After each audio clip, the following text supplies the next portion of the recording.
ፎረም 65 ወቅታዊ ጉዳዮችን ከብሔራዊ እርቅና መግባባት ጋር በማያያዝ ውይይት የሚያካሂድ የ65% መድረክ ነው።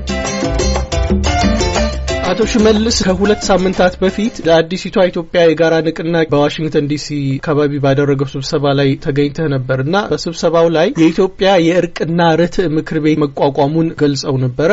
ስብሰባውን እንዴት አየኸውና የኢትዮጵያ የእርቅና ርትዕ ምክር ቤት የሚባለው እርቅና መግባባት ላይ ምን አይነት ሚና መጫወት ይችላል ብለህ ታስባለህ? አመሰግናለሁ። እንግዲህ ቀደም ሲል ይሄ የብሔራዊ እርቅና መግባባት ራሱ ቋንቋው ራሱ ረጅም ጊዜ የቆየ ነው። ሁላችንም እንደምናውቀው በተለይ በዚህ በኢትዮጵያ ፖለቲካ ውስጥ ላለፉት 25 ዓመታት በተለያየ ጊዜ ይነሳል። ነገር ግን አጀንዳው በሚመለከት ብዙዎች በሚገባ ተመለከቱት አይመስልም። የአጀንዳው መነሻ ዋናው የሀገሪቱ ውስብስብ ፖለቲካ በፖለቲካ ውሳኔ ብቻ የሚፈታ አይደለም የሚል አቋም ያላቸው በርካታ ኢትዮጵያኖች አሉ። ምክንያቱም በህብረተሰብ ውስጥ ፖለቲካው የማህበረሰቡን እንደ ማህበረሰብ አገርንም እንደ አገር ሊያቆይ የማይችል አደጋ ውስጥ ነው ያለው ነው። ስለዚህ ሌሎች አማራጮች የተለያዩ አማራጮች ሊፈለጉ የሚገባል የሚል እምነት ያላቸው ሰዎች በተለያዩ ጊዜ ጥያቄውን አንስተውታል። ይሄ በተወሰነ ግሩፕ ብቻ ሳይሆን ክፍል ብቻ ሳይሆን ከስርዓቱ ጋር ተቃዋሚ የነበሩ የፖለቲካ ኃይሎችም ሁሉ ያነሱት ጥያቄ ነው። ከዚህ ቀደም ብሔራዊ መግባባትን በሚያወጧቸው የተለያዩ መግለጫዎች ውስጥ ሲያስቀድሙ የነበረው ጥያቄ ነው። እንግዲህ እስካሁን ድረስ ይህ ጥያቄ በባለቤትነት ይዞ ፐብሊኩን በዚህ ዙሪያ አዌርነስ በመስጠት ኢትዮጵያን የፖለቲካ ችግር ለመፍታት እንደ አንድ መንገድ ሊሆን ይችላል ብለው የተነሱ ሰዎች በዚህ ጥያቄ ላይ ረጅም ጊዜ ይሰሩበት ቆይተዋል። በቅርቡም እንዳልከው በአቶ ኦባንግ የሚመራው ኮሚቴ በተለይ ደግሞ የዚህ የኢትዮጵያ እርቅና የርትዕ ምክር ቤት ጉባኤን ጠርቷል። በጉባኤው ላይ በርካታ የሆኑ ኢትዮጵያኖች ከአውሮፓ፣ ከእስያ፣ ከአውስትራሊያም ጭምር በአሜሪካ ውስጥም ከሚገኙ ከተለያዩ ክፍላት ሀገሮች ወይም ግዛቶች የመጡ በርካታ ኢትዮጵያኖች ነበሩበት። የሀገራቸው ጉዳይ ያሳሰባቸው የሃይማኖት መሪዎች ነበሩ፣ ወጣቶች፣ ሴቶች፣ የተለያየ የህብረተሰብ ክፍል ነው ያለውና በስብሰባው ላይ እንደተገለጸው በተለይ እነዚህ ሰዎች ለአንድ 3 ቀን ስብሰባው ላይ ከመግባታቸው በፊት የተለያየ አመለካከት ያላቸው ኢትዮጵያኖች ነበረ ስብሰባ መጀመሪያ እርስ በርሳቸው ሲያደርጉ የነበረው። እንደተገለጸልን ከሆነ በሀሳብ ፈጽሞ የተራራቁ ሰዎች፣ በአመለካከትም የተራራቁ ሰዎች ነገር ግን በዛ 3 ቀን ውስጥ ተገናኝተው እርስ በርሳቸው ራሱ ቀንና ሌሊት ማታም ቀንም ጧትም ዲስከስ እያደረጉ አንድ የተወሰነ ሀሳብ ላይ ደርሰው ያንን የብሔራዊ እርቅ ጉባኤን ለማቋቋም የቻሉበት ሁኔታ ነው ያለውና ወቅቱ ደግሞ ከጠየቀ ሁኔታ አንጻር አሁን ከምንገኝበት ሁኔታ አንጻር አገራችን እየሄደችበት ካለችበት አዘቅት ውስጥ አንጻር ይሄ ጥያቄ የጥቂቶች ወይም ደግሞ የዚህ ኮሚቴ ብቻ ሳይሆን የህዝቡ ሁሉ መሆን አለበት ብለን ነው በበኩል የሚማምነውና ጥሩ ጅምር ነው ይመስለኛል።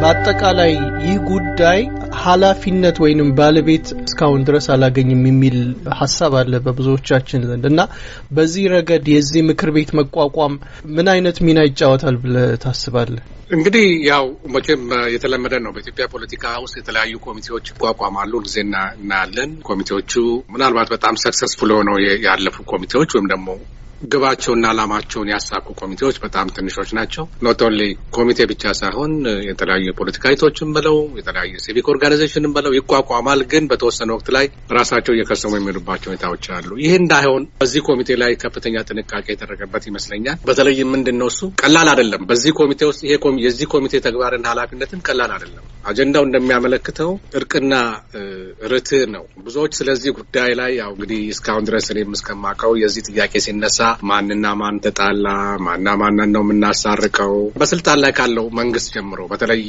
የቀድሞው ጠቅላይ ሚኒስትር አቶ መለስ ዜናዊ አንድ ጊዜ ለዚህ ጥያቄ መልስ ሲመልሱ ማንና ማን ተጣላ የሚል ተናግረው ስለነበረ ሁሉም የዛ ሰለባ ሆኖ ያንኑ መልሶ ነው የሚነግረን። ዛሬ ስለ ብሔራዊ እርቅ ሲነገር ማንና ማን ተጣላ ይላል። በቃ በእርግጥ ዛሬ በኢትዮጵያ ውስጥ የፖለቲካ ኃይሎች ብቻ አይደለም ማህበረሰቡ ውስጥ ችግሮች አሉ። ከታሪክም የመጣ ይሁን የተለያዩ ሁኔታዎች በህብረተሰቡ ውስጥ ትልቅ ችግሮች አሉና ይሄንን ችግር አንስቶ ህብረተሰቡን አሰባስቦ ወደ ዘላቂ መፍትሄ ለማምጣት እጅግ ፈታኝ ነው። ምክንያቱም በሁለቱም አቅጣጫ አስቸጋሪ ነው። በመንግስትም በኩል የራሱ የሆነ እንዲህ አይነት ጥያቄ ሲነሳ ቀደም ያልነው እብሪት የተመላበት መልስ የሚመልስበት ሁኔታ አለ። በተቃዋሚውም ደግሞ በኩል አልፎ አልፎ በአንዳንዶች ዘንድ የሚነገሩ ጉዳዮች አሉ። ከዚህ ስርዓት ጋር መታረቅ አያስፈልግም፣ የምን እርቅ ነው የምትጠይቁት፣ ሊወርቅ ደርሷል የሚሉ አባባሎች ይነሳሉ በየጊዜው። ግን ይሄ ብሔራዊ ችግራችን በህብረተሰብ ውስጥ ያለውን ዛሬ ወደንም ተላንም በብሔረሰብ ደረጃ የዘር ፖለቲካ ያለፉት 5 ዓመታት የዘራው የዘር ፖለቲካ በተወሰነ ህብረተሰብ ደረጃ ላይ ትልቅ ተጽዕኖ አሳድሯል። አንዱን ከአንዱ ጋር የሚያካከርበት ሁኔታ ደርሷል። ይሄ ማንና ማንም አልተጣላም የሚለው ተጣልተው በርካታ ደም እስካላየን ድረስ ካልሆነ በስተቀር ዛሬ ጠባለ በኢትዮጵያ ውስጥ በህብረተሰብ ውስጥ ከፍተኛ የሆነ አለመግባባቶች ይታያሉ። ብሔረሰብ በለው ከብሔረሰብ ጋር በለው በእምነትም ደረጃ ቢሆን በተወሰነ ደረጃዎች የሚታዩ ብልጭ ድርግም የሚሉ ጉዳዮች አሉ።